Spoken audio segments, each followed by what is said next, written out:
Okay, let's go ahead and get started. All right, so we are working our way through Gospel of John. We are John 7, 8, and 9 today. So if you didn't do your reading, go ahead, read fast. No, I'm kidding. We're in 7, 8, and 9 today, and we're going to be sort of making some progress here. So last week, we talked through the woman at the well encounter, Jesus' argument in John 5. Gotcha. We'll be praying for him. See ya. We walked our way through the woman at the well.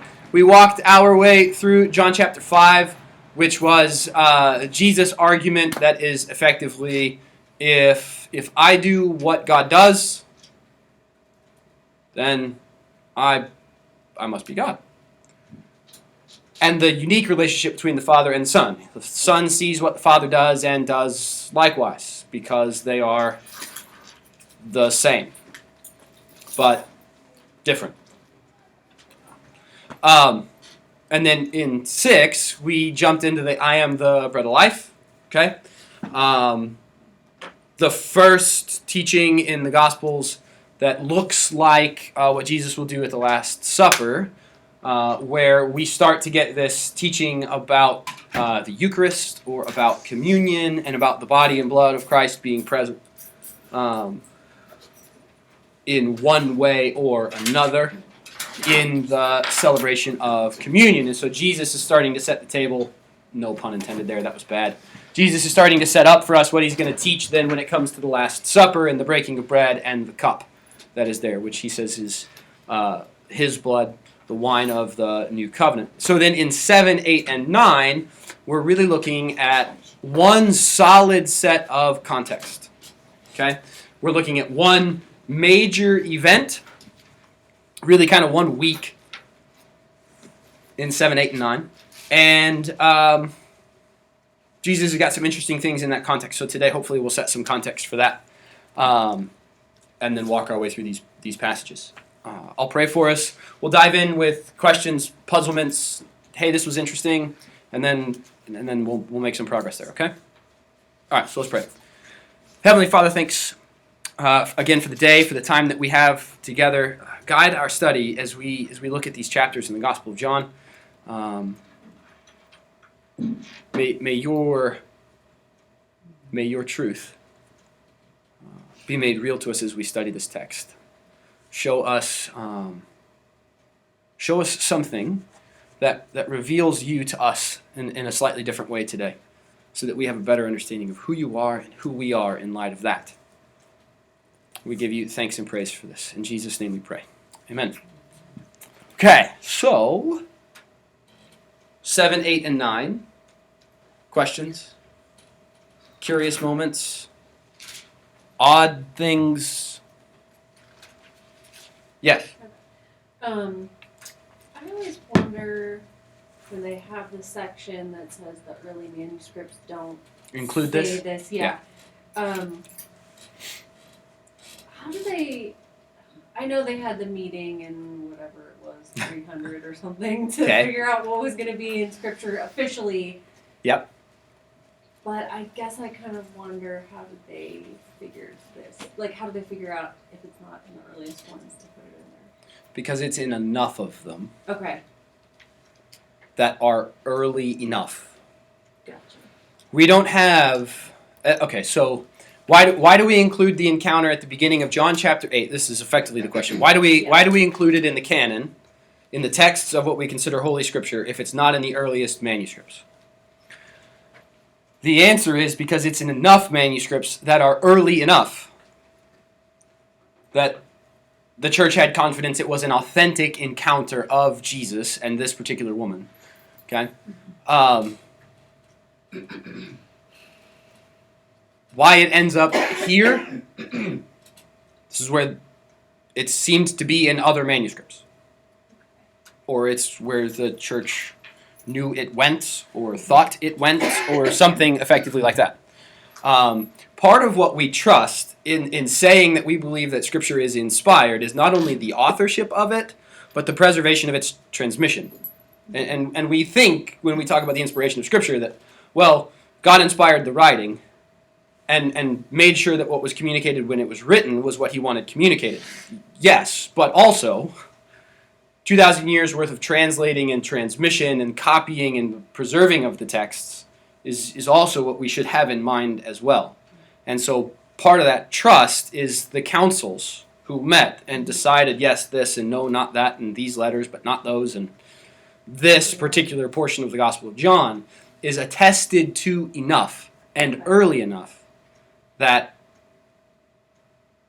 it belongs in the Gospel of John. Because I know there's a lot of stuff they threw out because it was kind of wacky. Right? Yeah, there are a lot of there's a lot of stuff when the council meets to formalize and set the canon and say, no, these are the books that are Scripture. There's a lot of stuff that's way late, even though it claims to be by an apostle. Gospel of Thomas, for example, is a couple of centuries too late, and so the church throws that out because, well, that can't be connected to Thomas the apostle because it's written a couple hundred years after Thomas died, so that's not going to work. The other part of this is we don't have any of the original documents that make up our texts of Scripture. Okay? We don't have any of the originals. We don't have any of the autographs. What we do have, though, is early church fathers, early bishops in the church, early teachers and apologists and theologians in the first few centuries who quote large portions of the New Testament text. Huge chunks of the New Testament text. All of Paul's letters are quoted somewhere by the end of the 2nd century. Pretty extensively, too. Right? Just about everything we have in the text of the New Testament is cited somewhere outside the text that matches with the documents we have that are the texts themselves. Which tells us the transmission process was good. Tells us that what we have is authentic and is real. And so part of this is the attesting to Scripture by outside sources and people who are quoting it like it's Holy Scripture is what gives validity to the inclusion of these books or these chunks that say, well, the earliest manuscripts do or don't have this stuff. It's attested to enough in the early centuries of the church that when the church met to formalize and set the canon of Scripture, they were in agreement, guided by the Spirit, that this was Holy Scripture. Does that answer the question about why we include it? So we include it because it's attested to enough and it's in enough manuscripts that are early enough that the church has basically said it's legitimate. It's not some sort of fable. It is an authentic encounter of Jesus. Okay? Okay. Others? Questions, interesting moments?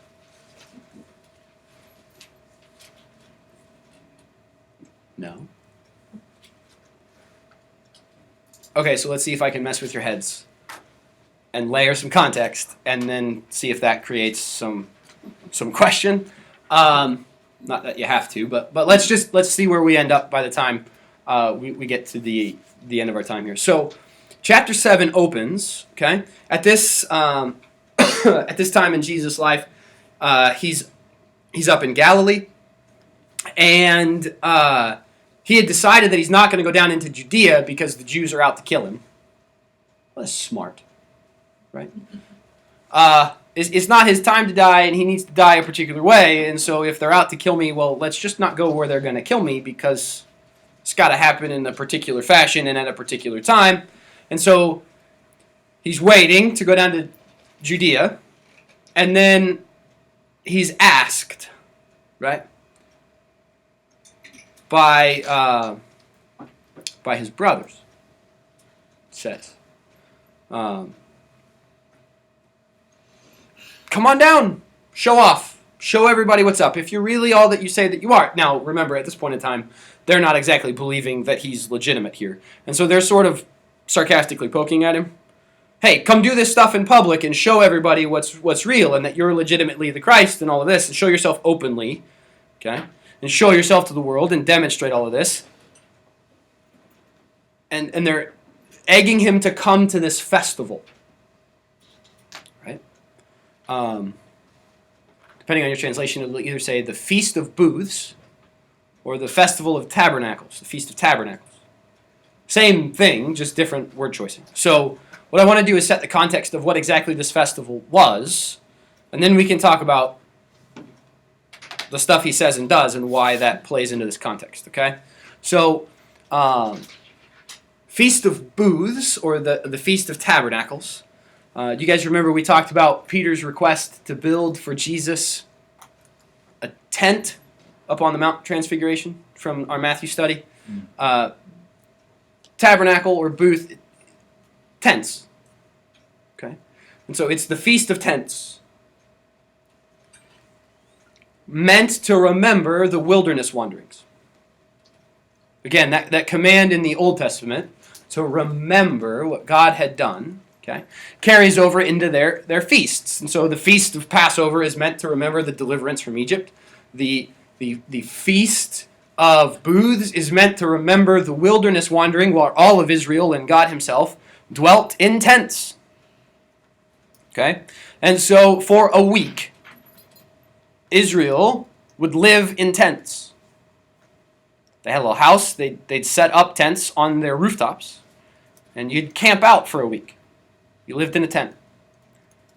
You avoided the luxuries of your civilized city life, as much as you can say it was a civilized city life in the first century, right? I mean, without indoor plumbing and all of that. So they're camping out in their tents for a week. Tent dwellings.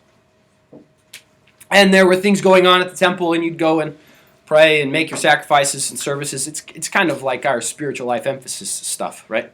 They go and have extended time in worship and things at the temple and all this. Okay, now, there are two parts to the Feast of Tabernacles that are important. There is a water ceremony that is early, second or third day of the feast. And then there's a lighting of the temple ceremony that occurs during the feast, this week-long party. Okay, so the first of them is the water ceremony. Okay, now, remember your Old Testament sacrificial law. You sacrifice animals. The animal is burnt on the offering. Okay, you also had drink offerings to be offered on the altar that were poured out. Okay, and so to do that and to keep the liquid poured on the altar from putting out the fire that was meant to consume the animal sacrifices, you actually had holes in the altar into which the liquid was poured. And then it flowed out the bottom. Okay? Now, wine's easy because you can light wine on fire because of the alcohol content. But you had holes. During the water ceremony, to remember the water from the rock, one of those holes they poured water into so that water flowed from the base of the altar out the temple courts, out into the court of women. Because remember, you've got court of Israel, then you've got the court of women, then you've got the court of the Gentiles, then you've got the outer limits of the temple, and then down the steps you go from the Temple Mount into the city. And so they would pour water from the temple until the water ran out the court of Israel, into the court of women, past the court of Gentiles, and out of the temple. And so that you had this river of water flowing from the altar out of the temple down into the city to remember God's provision of water from the rock. Okay?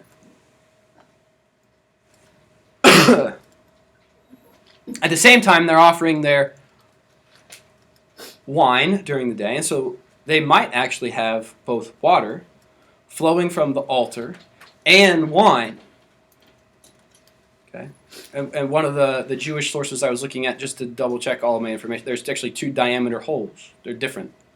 One's set for the water because the viscosity between water and wine is different, and so they flow at different rates when they're passing through something. And so what they would do is they change the diameter of the holes so that the wine and the water left the altar at the same speeds. This is what I'm being told. Wait, this is going to sound really stupid, but I keep hearing certain people say that the wine that they used was not alcoholic wine and it was like grape juice. And I think it's just people who don't like alcohol, and I understand why they don't like using wine for things, but like, is there any evidence that wine was not like wine that we have no, now? Actually the opposite, because the explicit command in Scripture is do not be drunk with wine. Right. as in it can make you drunk. Right. It has alcohol content in it. It may not be the same, Yeah. but there's alcohol in it, and so there's enough alcohol in it that it can make you drunk. Yeah. I just don't understand. So the argument, a lot of that argument comes out of Jesus changing water to wine. Yeah. And the fear that Jesus is somehow encouraging like an alcoholism Drunkenness problem. or something, yeah. The encouraging sort of the drunkenness there. And just because they had wine at the wedding and it was a week-long party doesn't mean they were drinking to excess. Mm-hmm. Well, this is probably a stupid question, but was it even safe to drink water? It was safer to drink wine than water in the first century. Yeah, Yeah, in the Middle Ages, But then I'm thinking of the they Middle primarily Ages, drank which mead and Yeah, beer really, and up- ale and Up until That was recent, your drink, yeah. up until recent history, it's actually safer to drink alcohol than it is to drink water. Yeah. Right. So no, the wine was wine, not grape juice. But like this can't be true. Yeah. Okay, so the water ceremony. If there had been drink offerings poured out on the altar, you could very well have water and wine leaving the altar during the water ceremony. Water and wine. We saw water and wine, Jesus changing water to wine in the miracle at Cana. Now, water and wine from the altar in the temple. It's in that context, though, with the water ceremony, okay, where Jesus stands up and says, if anyone thirsts, let him come to me and drink.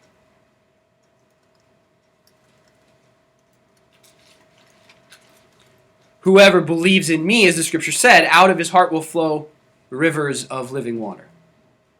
The water from the rock in the Old Testament, the water now pouring out of the temple complex as a remembrance of that, and Jesus now standing and saying, if you thirst, come to me and drink.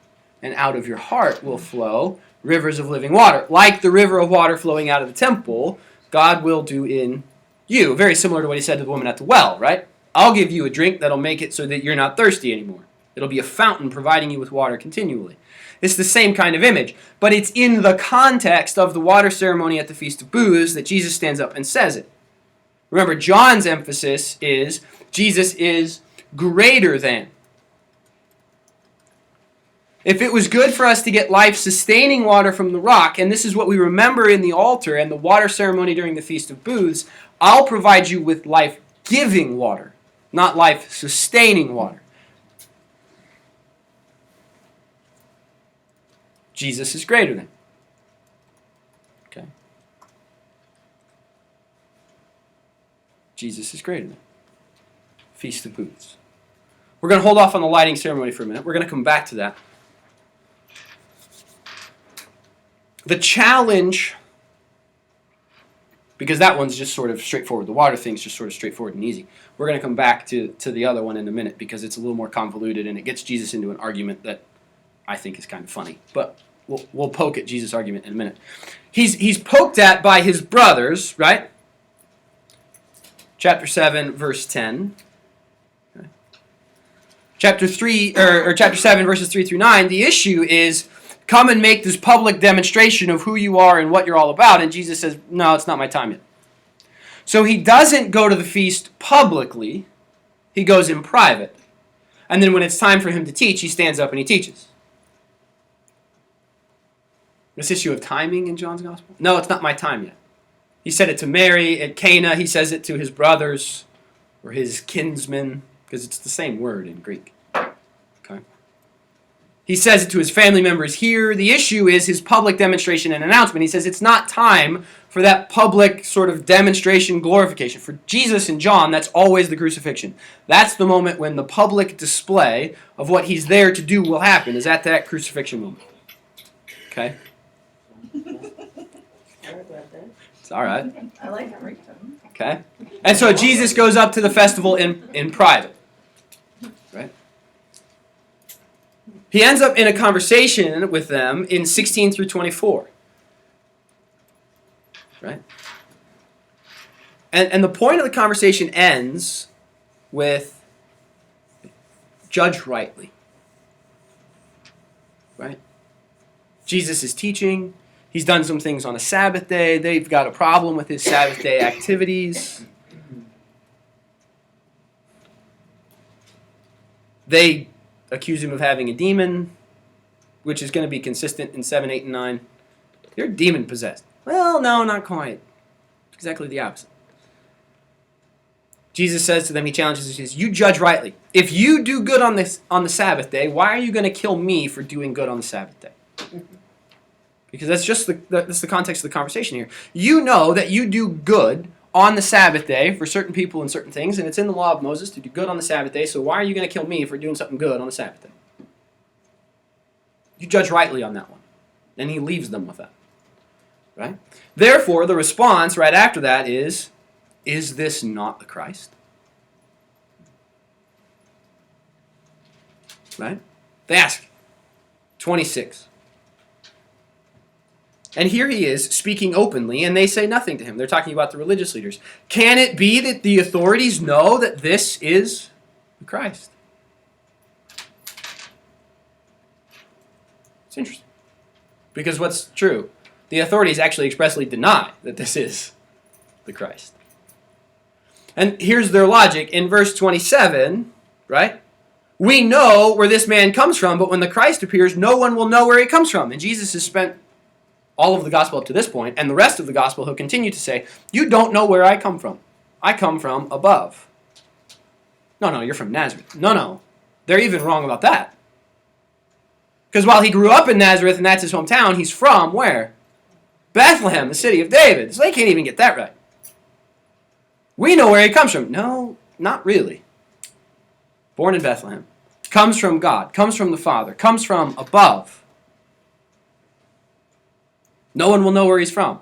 Right. Nobody knows where he's from. And they're missing it.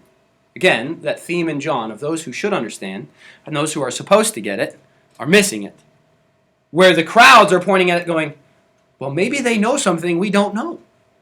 Maybe they really get that this guy is legitimate and he's the Christ and he's the one, and the authorities are going, yeah, well, but not maybe. Okay. Verse 29. Right? Jesus says, I know him. I know the Father. Because I come from him. And you do not know who sent me. It's that logos idea carried over from John chapter 1. I come from the Father. I come from above. And you know neither me nor him because you don't respond to me properly. So you don't know where I'm from, and you don't know who sent me. You're missing the whole picture. Because remember, for Jesus, you either accept the Son and therefore accept and know the Father, or you reject the Son and therefore reject and don't know the Father. It's a package deal. Right? So then 32 through 36, he says, I'm going to end up going away. I'll be with you a little longer, and then I'm going to go to the one who sent me, and you will seek me, but you won't find me, and where I am, you cannot follow. Where does he intend to go? Is he going to go out and teach the Greeks? What does he mean by this? They don't understand it. Well, that's typical. Okay. And then he issues the teaching about the water. Right? And then we get the division. Some said, is this the Christ to come from Galilee? We know the Christ will be from Galilee. Is this him? But they say the scripture says that Christ comes from the offspring of David and will be born in Bethlehem. Well, both are true of Jesus, but they're missing it. So there's a division. Some of them wanted to arrest him, but nobody's got the guts to lay hands on him. Right? And none of them ask him where he's born, although. Correct. Because we know his parents. Joseph and Mary from Nazareth in Galilee. Nobody ever questions. Nobody ever asks him. And really, when they do ask him and they press him on where he's from, in the Gospel of John, he defaults to, I'm from above. I'm from the Father. You are below. I am above. Like, that's always Jesus in the Gospel of John. So then we get 7:53 through 8:12 or 11. Right? We addressed, is it original to John? Church seems to think it's an authentic encounter and it belongs here, and so it's been included here. It's not on all of our documentation, but it's there, prevalent enough. What I want to know from this encounter is, what does Jesus write in the dirt? Me too. Because he stoops down and he starts scribbling in the dirt, right? You know, and the great sermon illustration in this is he's writing the names of all of the guys that have, participated. And so they start realizing, oh yeah, that's my name, and they drop their rock and walk away before anybody realizes exactly what's going on. That's like the great sermon illustration you always hear with this one. But I want to know, that's one of my questions when I get to see him face. What did you write in the dirt? And why did it make everybody walk away? I don't know. Maybe knowing what he wrote in the dirt will help me understand why everybody walked away. But I want to know what he stooped down and started scribbling in the dirt. It's a powerful encounter. Right? And by and large, most people will take this woman to be Mary Magdalene, right? Who will then follow Jesus, who will show up later as the one that anoints Jesus' feet at Bethany in preparation for his crucifixion and his burial. The one who will be with Mary, the mother of Jesus, at Easter to witness the empty tomb and report back to the disciples. And so what Jesus does for her here carries pretty substantially, pretty heavily, right? And we get kind of a synoptic style phrase from Jesus. It sounds really similar to his encounters in the synoptics. He says, I don't condemn you either. Go and sin no more. There's no mention of this passing into eternal life and giving life like there was with the Samaritan woman or something. There's no condemnation for you. Go and sin no more. In comparison to the other encounters that Jesus has had, this sounds a little bit more like our synoptic Jesus, our Matthew Jesus. This compassionate, caring individual who's looking out for this woman. Why didn't they bring the man? Why didn't they bring the man? Because he's not the name he was writing in the dirt. right. Maybe that's the guy. Maybe that's what he's writing in the name. He's writing the name of the guy that was with her. Because ultimately, it's not about her. It really isn't, right? You're right. They didn't bring her to say, "All right, we're going to punish this lady." They brought her to Jesus to test Jesus. Right. What are you going to do with her? The law says, kill her. What should we do?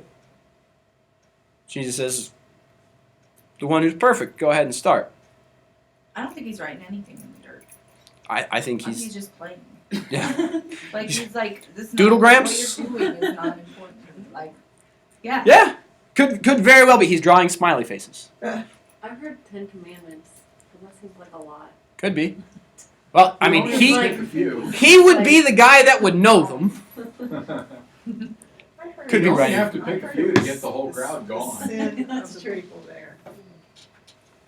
It's all speculation. We don't know. Lying, cheating. He could be drawing Walmart logos Yeah. for all we know, which is a smiley face, by the way. A couple things. What I've heard about this and what I like about this is everyone talks about how gracious Jesus is, but he's both grace and truth here because Yeah. he says go, which is graceful. He doesn't Yeah. agree with I don't condemn you. to stone her. Yeah. But at the same time, he says leave your life of sin. Yeah. And that's the truth. Like if you continue down this path, it's not going to be the same next time.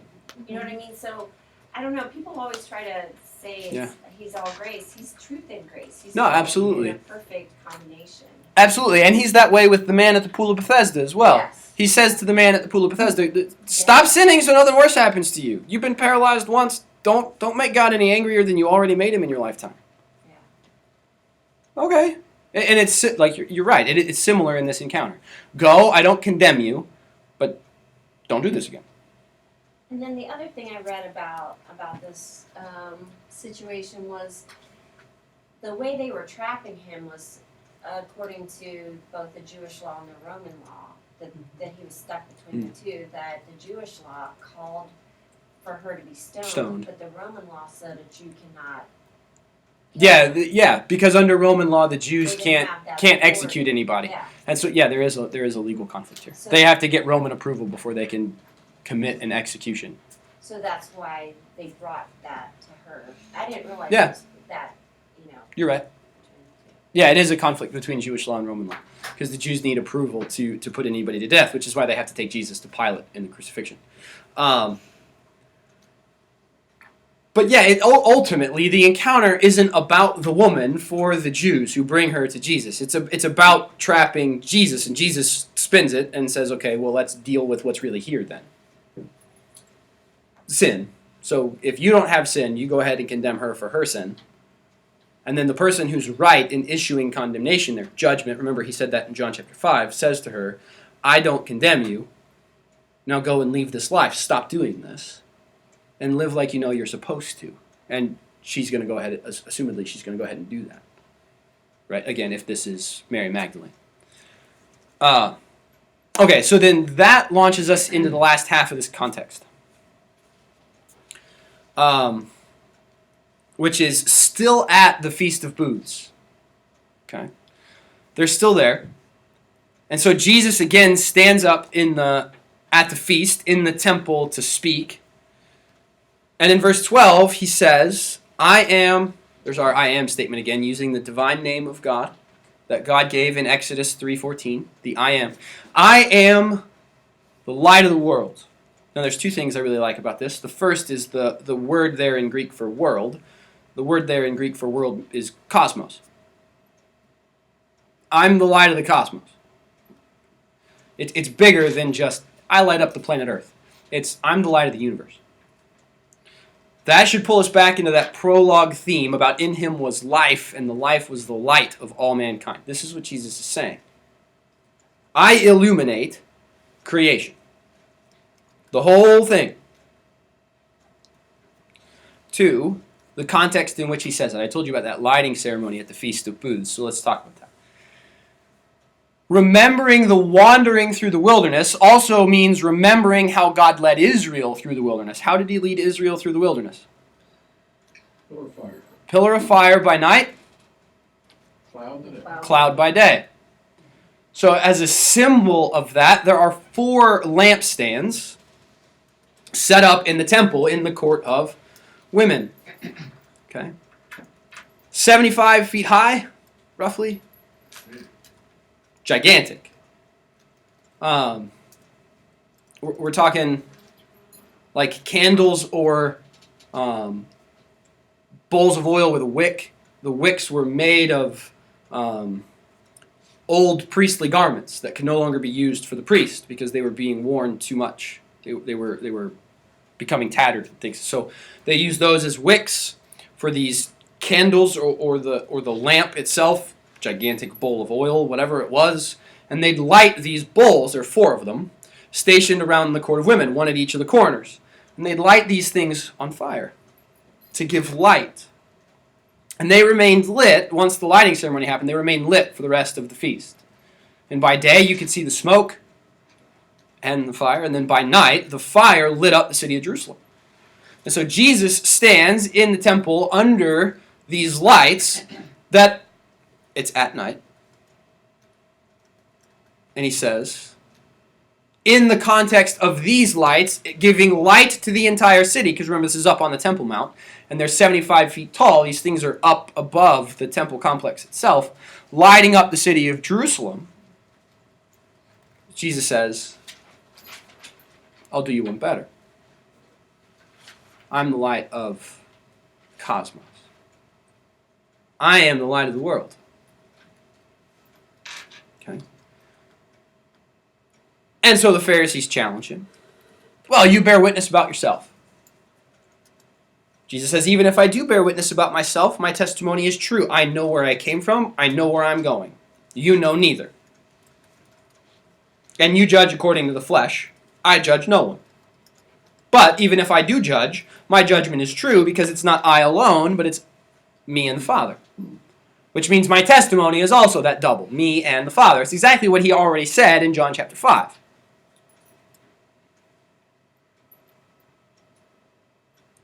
I'm the one who bears witness about myself, and the Father who sent me bears witness about me. So then they ask a question. Where's your Father? Biblical version of who's your daddy? And they want to press this. All right, you've talked about this Father thing a lot, so let's talk about it. Who are we talking about? Jesus says, you don't know me or my Father. Great, that's not helping us identify who this guy is. Thanks. Right? If you knew me, you would know the Father. Okay? So he said to them again, I'm going away and you will seek me, but you're going to die in your sin, and where I'm going you can't come. And so now they go from, is he going to go preach to the Gentiles, to is he going to kill himself? Why does he keep talking about this? I'm going to go away, and where I'm going you can't follow. So he said to them, you're from below, I'm from above, you're of this world, I'm not. Well, yeah, because he's God. I told you you were going to die in your sin unless you believed that I am he. There it is again, the I am. You will die in your sin unless you believe in me. So they ask him. Now it's not, who's your daddy? It's, Who are you? who are you?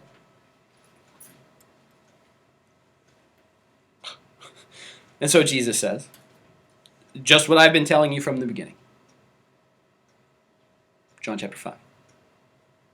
Just what I've been telling you from the beginning. Just what I just said. I'm the light of the world. I'm the Logos. I'm God. I'm the Son. I'm from above. This is who I am. So he says, I have much to say about you and much to judge, but the one who sent me is true, and I declare to the world what I have heard from him. And so the conversation weaves its way down. And he says, 31, if you abide in my word, you are truly my disciples, and you will know the truth, and the truth will set you free. So they go to, well, we're children of Abraham. Abraham's our father, and we've never been enslaved to anybody. Okay, that might be true for this group of Jews standing in the temple complex. They're not technically enslaved to the Romans, but they're not exactly free either. But they're doing the spiritual interpretation, right? We're free because we're the children of Abraham, and we're the promised offspring that God said would come from him through Isaac, and we are the chosen. Jesus says, I tell you, everybody who commits sin is a slave to sin. You want to talk about free? Let's talk about free, because you're not. The slave doesn't remain in the house. The son remains in the house. Uh-oh. So now he's just said, you're a slave to sin and you're not in the house. In other words, you're not a child of Abraham like you say you're a child of Abraham. I know you are offspring of Abraham, but you seek to kill me. So you're offspring, not children. Making a distinction there. You're like Ishmael, not like Isaac. I can't say that. Jesus went there. So then in 39, they repeat, Abraham is our father. Let's restate. Jesus' response, if you were Abraham's children, you would do the works Abraham did. You seek to kill me, a man who's told you the truth that I heard from God. This isn't what Abraham did. You do the works that your father did. He's not being specific yet, but he's getting there. He's walking them to it. So then, 41, we're not born in immorality. We're not illegitimate children. We're not Ishmael. So we'll up the ante. We have one Father, God. Jesus said, if God were your Father, you would love me because I came from God. And I'm here now. And I came not of my own accord, but God sent me. So why do you not understand what I say then? It is because you cannot hear my word. You are of your father, the devil. Now he drops the other shoe. You're not children of Abraham. You don't do what Abraham did. You're not children of God. You're not listening to the testimony of God about me. So guess what? Spawn of Satan. Aha. Now he's just taken that one step too far. But here's what he says. You're of your father, the devil. Your will is to do your father's desires. He was a murderer from the beginning. And he has nothing to do with the truth because there's no truth in him. He lies. He speaks out of his own character because he is a liar and the father of lies. You don't believe me. Which one of you convicts me of sin? Remember the encounter he just had with the woman. Because I challenged you there about which one of you was guiltless of sin to go ahead and throw the first stone. So which one of you would now turn the tables on me and say, you're guilty of sin? I tell you the truth. Why do you not believe me? Whoever is of God hears the words of God. The reason you don't hear them is you're not of God. Jesus letting them have it here. And so the Jews answered, are we not right in saying you're a Samaritan and have a demon? Well, no, because a chapter and a half ago they just got done saying he was from Galilee. And so he ignores the Samaritan thing and goes straight to the demon thing. I don't have a demon. I honor my Father. You dishonor me.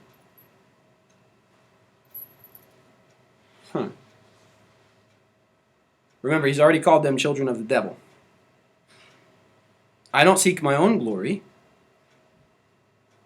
If anyone keeps my word, he will never see death. So the Jews say, now we know that you have a demon. Abraham died, as did the prophets, but you say, if anyone keeps my word, he'll never taste death. And then they ask the ultimate question, are you greater than Abraham? And the answer is, Yeah. as a matter of fact, Since you brought it up. are you greater than our father Abraham who died? And the prophets who died? Who do you make yourself out to be? Well, this is the best part of this dialogue. He's about to tell you who he makes himself out to be. Jesus answered, if I glorify myself, my glory is nothing. It is my Father who glorifies me, of whom you say he is our God. The shot in there is, but I've already told you that's clearly not the case because, children of the devil. You have not know him, I know him. If I were a liar like you,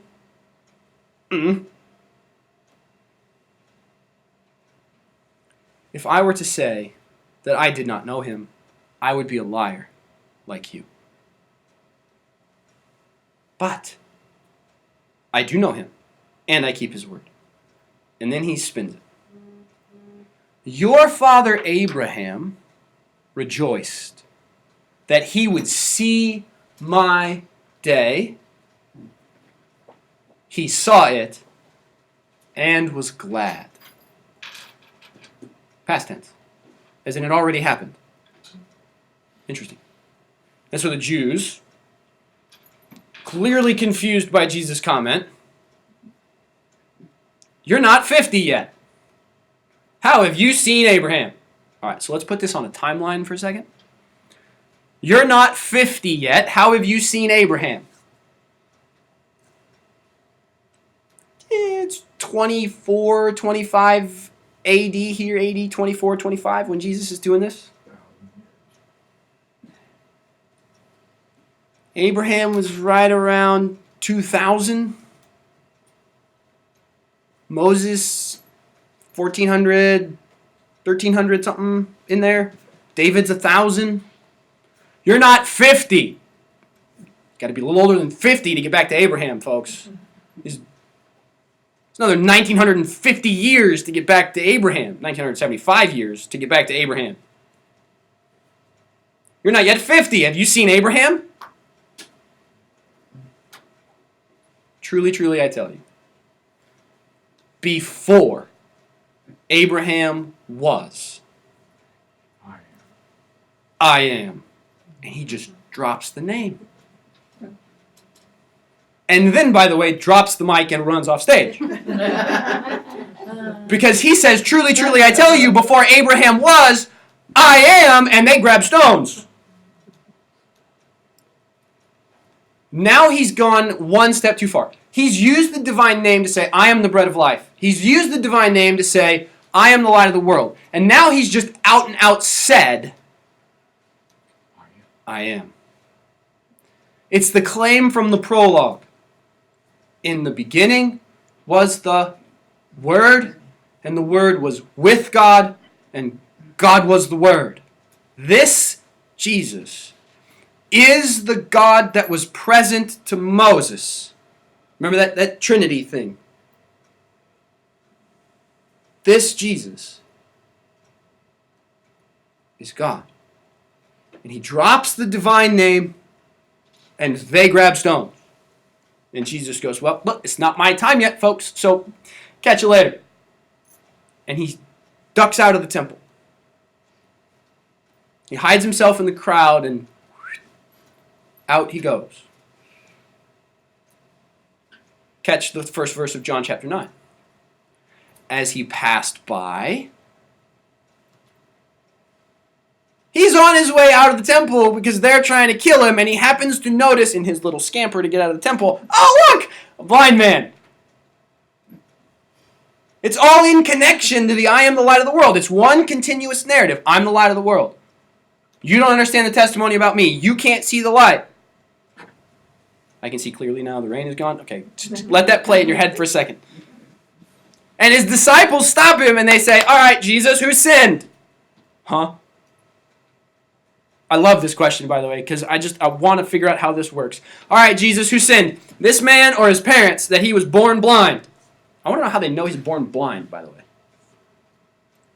They just know this guy, or is there like a sign that says, I was born blind? Like, we don't get clued into the dialogue that says they're aware clearly that this is the man who's been blind from birth. But somehow they know, and so they ask this question. All right, Jesus, who sinned? This man or his parents? Okay. His parents sinned. It caused a problem with the child. Let's just leave that for a second. I'm always like, How do they know? when does he have to sin for him to be born blind? Because the concept of their theology is you sin and do something wrong. Like Jesus says to the man at the pool of Bethesda, don't sin because you clearly sinned and God was mad at you and punished you by making you paralyzed. So when does the guy have to sin for him to be born blind? Right, in utero? What? You kicked mommy too hard. Sorry, buddy. Blind. He was a twin and he choked his sibling. Something like, if that's the case, Lennox should have been born blind because she sat on Jessica's sciatic nerve her entire pregnancy. Jesus' answer is really simple. Neither. As a matter of fact, the issue of sin in this one's totally irrelevant. It's not about sin. It's about the works of God being displayed. Okay. I'm more okay with the who sinned answer being one of the two. I'm more okay with it being, you kicked mommy too hard or choked out your twin than I am with you're blind because God wanted to show off.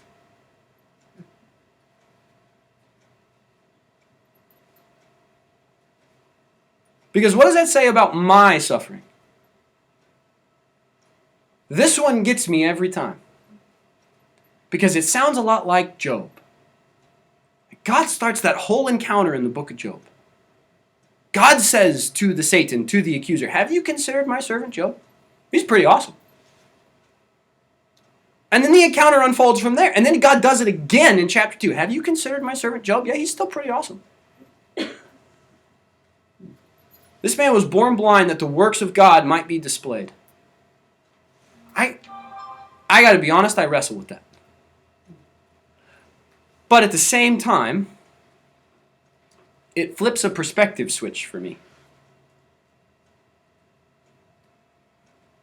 If there's something in my world that's eating at me, Paul would say the thorn in the flesh. If there's some pain or suffering in my world, maybe it's there to display the glory of God. That doesn't make me any more comfortable with it. But it does give me hope for what God's going to do with it. And it may not make me more warm and fuzzy toward God. But let's think for a second. He is the sovereign king of the universe, and so at some point in time, he's going to do something that's not exactly warm and fuzzy for me. And in my cushy little existence here in suburbia, I struggle with the things that make me uncomfortable. And maybe I need a little bit of this is in your world so the glory of God might be displayed. Boy, if our students got that, maybe some of their attitude toward the things that they don't like or that cause them problems or their homework might just start to shift. If we let this really matter to us. Sin or not doesn't matter. This is here so that the glory and the work of God might be displayed in his life. So Jesus says then, we must work the works of the one who sent me while it is still the daytime. Because night is coming when no one can work. And so work while it is daylight.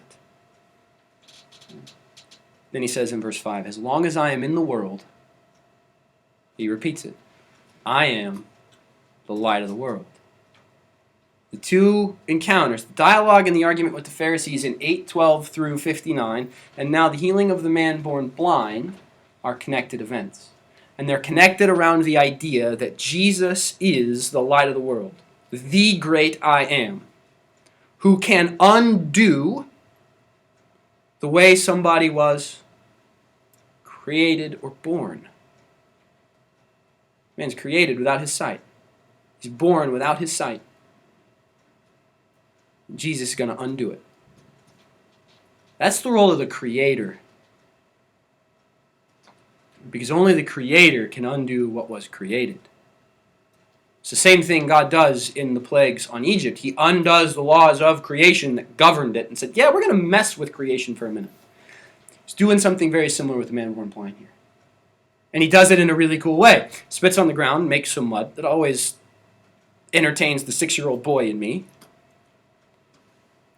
Wipes the mud on the guy's eyes. Just great. Jesus hawking loogies, making mud and smearing it on people's faces. Awesome. And then he says this, go and wash in the pool of Siloam. John adds a little note. Siloam means sent. He sent the man to the pool called Sent. Cool twist of irony here. Sends the man to the pool called Sent.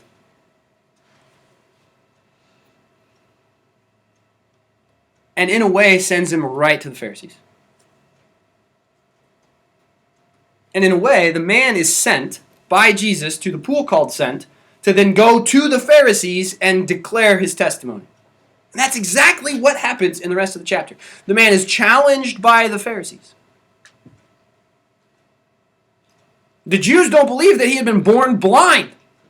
And they've heard his testimony, so they do what? They call his parents. And his parents are worried that they're going to throw them out of the synagogue. And so he testified for himself. He's a big boy. Please don't kick us out of the synagogue.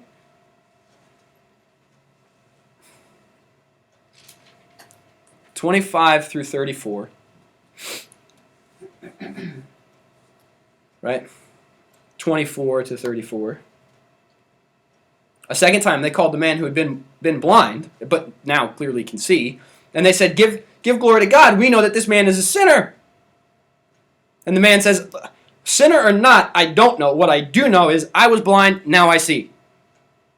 Great line in a hymn, by the way.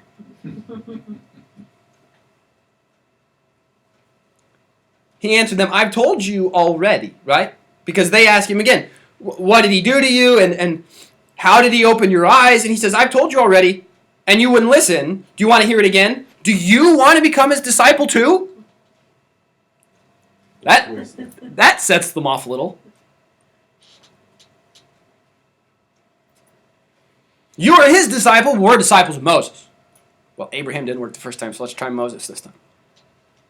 We're disciples of Moses, but as for this man, we don't know where he comes from. Ding, ding, ding, ding, ding. Didn't, like a chapter and a half, they just get done arguing that they knew where he was from, and that's why he couldn't be the Messiah? Flip. Now they don't know where he comes from, but he still can't be the Messiah. Hang on. And the man answered, why is this thing so amazing? You don't know where he comes from, and yet he opened my eyes. We know that God doesn't listen to sinners. God wouldn't do this for somebody who's not righteous. But if anyone is a worshiper of God and does his will, God listens to him. Never since the world began has somebody been born blind and healed. If this man were not from God, he couldn't do this. He could do nothing. And they answered, you were born in utter sin, which is wrong. Because Jesus said from the get-go, sin didn't have anything to do with this. You were born in utter sin. Would you teach us? Yeah, as a matter of fact, he was sent to teach you something, and you ought to listen. Jesus heard that they had cast him out and found him and said, by the way, I like John's wording there. Jesus found that they had cast him out, and having found him again, like, oh, it just happens, Jesus ran into the man. Right. Do you believe in the Son of Man? And who is he, sir, that I might believe? Jesus said, you have seen him, and it is he who is speaking to you. And he said, Lord, I believe, and he worshipped him.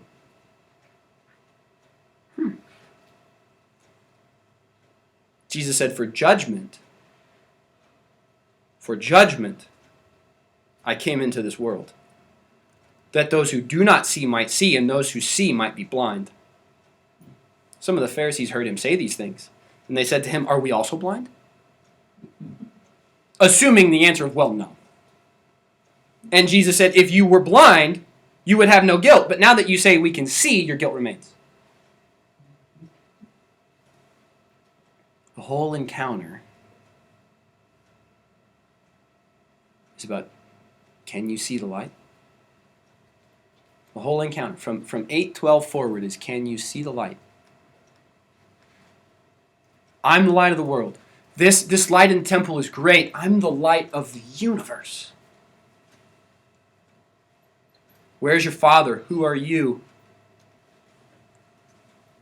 We have this lineage and heritage. Jesus says, that lineage and heritage, not so much. Before Abraham was, I am. And that I am interacts with a man born blind and undoes it. As long as I'm in the world, I am the light of the world. And then sends the man to the man who has no business knowing anything. In human understanding, has no business knowing anything about who the Messiah should genuinely be, goes to those who ought to know better and basically say as much. We don't know where this guy's from, but he can't possibly be the Messiah. When 2.5 chapters ago, they just got done saying, we won't know where the Messiah comes from. And we know where you come from. Right! But now we don't anymore. Correct. We know where you come from, but we don't know where you come from, and you're from Nazareth, but wait, no.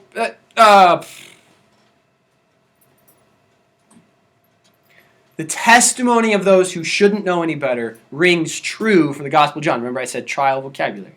And those who ought to be testifying to the truth are confounded and sound like fools. Pharisees and the religious leaders. We're the children of Abraham. We're the children of God. Nope, not quite. Jesus says, spawn of Satan. Because if you were legitimate as children of Abraham, as children of God, you would say what Abraham and what God say of me. It's consistent in the gospel. Remember, who's on trial here? Jesus or the world around him? And in 8 and 9, Jesus lets the religious leaders have it. And they end up looking foolish. We won't know where he comes from, but we know where you come from. But now we don't know where you come from. We see, but you're blind to the light of the world that's staring you in the face. It's going to be really similar to when Jesus appears before Pontius Pilate. Pilate asks Jesus, what is truth? Jesus, standing before Pilate, doesn't give him an answer. Why? Because truth is standing there. It's the same idea here. We can see. No, you can't. Questions? Good stuff. Go ahead. It just seems like in a lot of his statements, he's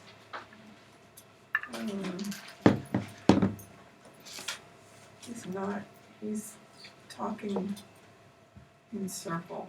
I mean, it's almost like he deliberately talks around it rather than just saying to them. You know, it's sort of confusing. I don't know what I'm trying to say. Jesus in the Gospel of John will talk them through conversation that lands them in really similar places to the end of chapter 8. Because remember, they're the ones on trial. It's not an interrogation of Jesus, it's Jesus interrogating them. And so he's going to walk them through this dialogue, this conversation, this line of questioning. And he's going to push them into these confessions and then dismantle it. Because they're on trial for what they believe. They're on trial for their testimony. And so he's the attorney, grilling them on their testimony. Well, you can't possibly be child of Abraham if, and you can't possibly be child of God if, and then Jesus lands it on them in the end. Because they're the one on trial for their testimony about Christ. When the testimony is like the man born blind, or the testimony is like the woman caught in adultery, or the testimony is like the woman at the well in Samaria, Jesus' tune is totally different. Because they say what's true, and so they don't get raked over the coals. But when their testimony is false, and they're lying and trying to kill him, he lets them have it. Because they're not right, and he's out to prove that they're not right. And so instead of just coming out and saying straight up and making the declaration, he leads them into a place where he's got them cornered. And then he makes a statement like John 8:58, before Abraham was, I am. Does that make sense? And so this is part of the reason why Jesus seems to talk around it, because he's pulling them into something and then walking them down this dialogue so he can dismantle their claims. Because their claims aren't accurate. Okay. Others? Cool moments? I see a cool moment here. Yeah. The cool one I see is